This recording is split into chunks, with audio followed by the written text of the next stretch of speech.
राधा रानी की अमर प्रेम कहानी, उनका बचपन और फिर जीवन भर साथ रहते हुए भी साथ न रहना।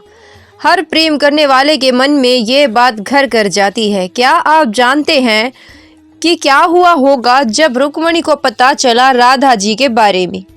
यह बात उस समय की है जब द्वारिका में श्री कृष्ण अपने महल में सो रहे थे। लगभग आधी रात में कृष्ण के मुख से अजीब सी ध्वनि सुनाई देती है, जैसे वह किसी का नाम पुकार रहे हो। तभी रुक्मणी को लगा कि शायद वो किसी को बुला रहे होंगे, पर पास जाकर देखा तो सुनने का प्रयास किया तो पता चला कि ये किसी राधा का नाम जप रहे हैं और नींद में ही मुस्कुरा रहे हैं।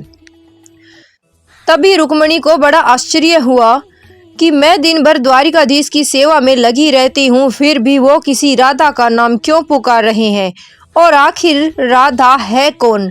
थोड़ा पूछताछ, लोक कथा और संदेशों से पता चलता है कि राधा आखिर है कौन और किस प्रकार का संबंध है उनका।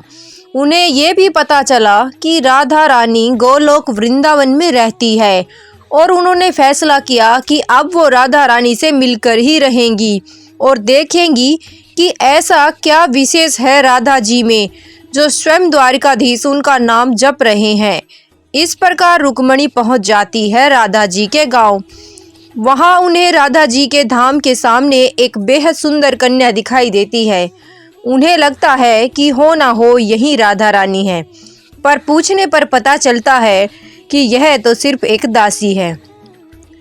दासी ने उन्हें बताया कि राधा जी आपको 7 द्वार पार करके ही मिलेंगी।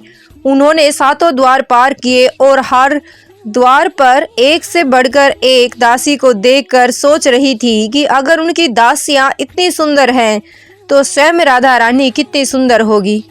और यह सोचते हुए राधा जी के कक्ष में पहुंच जाती है और कक्ष में राधा जी को देखती है, अत्यंत सुंदर तेजस्वी, जिसका मुख सूर्य से भी ज़्यादा तेज चमक रहा था। पर यह क्या, राधा जी के संपूर्ण शरीर पर ऐसे जलने के निशान थे जैसे कुछ उबला हुआ पदार्थ गिर गया हो। अद्भुत सुंदरी के दर्शन को देखकर रुक्मणी आश्चर्य में पड़ जाती है और उनके घाव को देखकर उनकी आंखें भर आती है। तभी रुक्मणी जी आगे जाकर पूछती है कि हे देवी, आपके शरीर पर ये घाव कैसे? राधा मुस्कुरा कर कहती है कि याद कीजिए, कल रात आपने द्वारिकाधीश के मुख से मेरा नाम सुना था।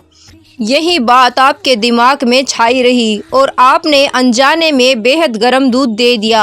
आप तो चली गई, पर उन्होंने दूध को अपने हृदय से लगा लिया और उसी के घाव के छाले हैं ये सुनकर रुक्मणी को अपनी भूल का एहसास हुआ और उन्हें पता चल गया कि ये गर्म दूध को सीने से लगाना ये सब श्री कृष्ण की लीला थी, ताकि उन्हें ये सब बता सके कि राधा कृष्ण का हृदय है।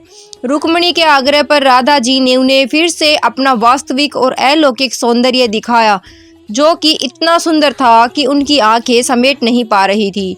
और हो भी क्यों ना, कृष्ण का हृदय जो है। तब रुक्मणी स्वीकार कर लेती है कि राधा ही सर्वश्रेष्ठ है और राधा